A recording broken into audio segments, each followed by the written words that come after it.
کیا آپ نے کبھی سوچا ہے کہ تیز کرنٹ والی تاروں پر بیٹھے ہوئے پرندے کیسے زندہ رہتے ہیں؟ جب انسان چھوٹا سا بھی کرنٹ لگے تو اس سے بہت زور کا جھٹکا لگ جاتا ہے، لیکن پرندے آرام سے بجلی کی تار پر بیٹھے رہتے ہیں۔ آخر ایسا کیوں؟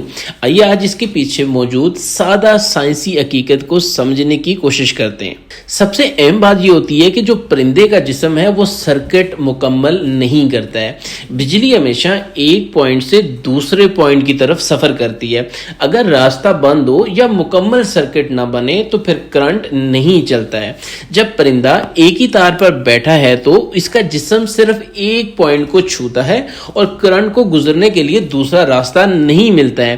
اسے ہم کہتے ہیں نو پوٹینشیل ڈفرنس، یعنی پرندے کے دونوں پاؤں پر ایک جیسا وولٹیج ہوتا ہے، اسی لیے کرنٹ اس کے جسم سے نہیں گزرتا ہے۔ ایک چھوٹی سی آسان سی مثال سے سمجھنے کی کوشش کرتے ہیں۔ تصور کریں کہ پانی ایک نل سے نکل رہا ہو۔ اگر سامنے کوئی دوسرا راستہ نہ ہو تو پانی آپ کی طرف پھر نہیں آئے گا، کیونکہ فلو کے لیے انٹری اور ایگزٹ دونوں ضروری ہوتے ہیں۔ اسی طرح بجلی بھی صرف تب بدن میں داخل ہوگی جب اسے نکلنے کا راستہ ملے گا۔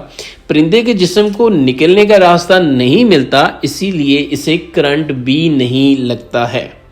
لیکن اب بات یہاں پر یہ ہوتی ہے کہ جب پرندے مر کیوں جاتے ہیں؟ تو پرندے تب مرتے ہیں کیونکہ دونوں تاروں پر وہ ایک ہی وقت میں دو تاروں کو جب چھو لیں گے تو پرندے اس وقت مر جاتے ہیں، کیونکہ دونوں تاروں پر وولٹیج کیا ہوتا ہے؟ مختلف ہوگا۔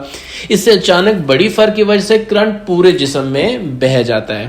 اسی طرح اگر کوئی پرندہ جو ہے وہ پر پھیلا لے، اس کی ایک پنکھ ایک تار سے پھر دوسری تار سے بھی لگ جائے، یا زمین سے لگ جائے یا پول سے لگ جائے، تو اس سے کرنٹ کیا ہوتا ہے؟ زمین تک پہنچ جاتا ہے، یعنی ایک مکمل سرکٹ بن جاتا ہے اور اس میں پرندہ فوراً جھٹکا کھا کر مر بھی سکتا ہے۔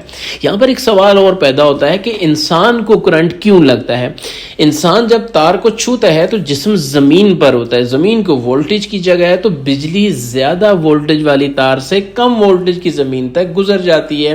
اسی کرنٹ کا بہاؤ انسان کو شدید جھٹکا دیتا ہے۔ اگر آپ کو بھی ہماری یہ سادہ سی وضاحت جو ہے پسند آئی ہے تو آپ B2C ڈیجیٹل کے چینل کو سبسکرائب بھی کر سکتے ہیں، اور اگر آپ ہمیں کسی بھی سوشل میڈیا پلیٹ فارم کے اوپر دیکھ رہے ہیں تو آپ ہمیں فالو بھی کر سکتے ہیں۔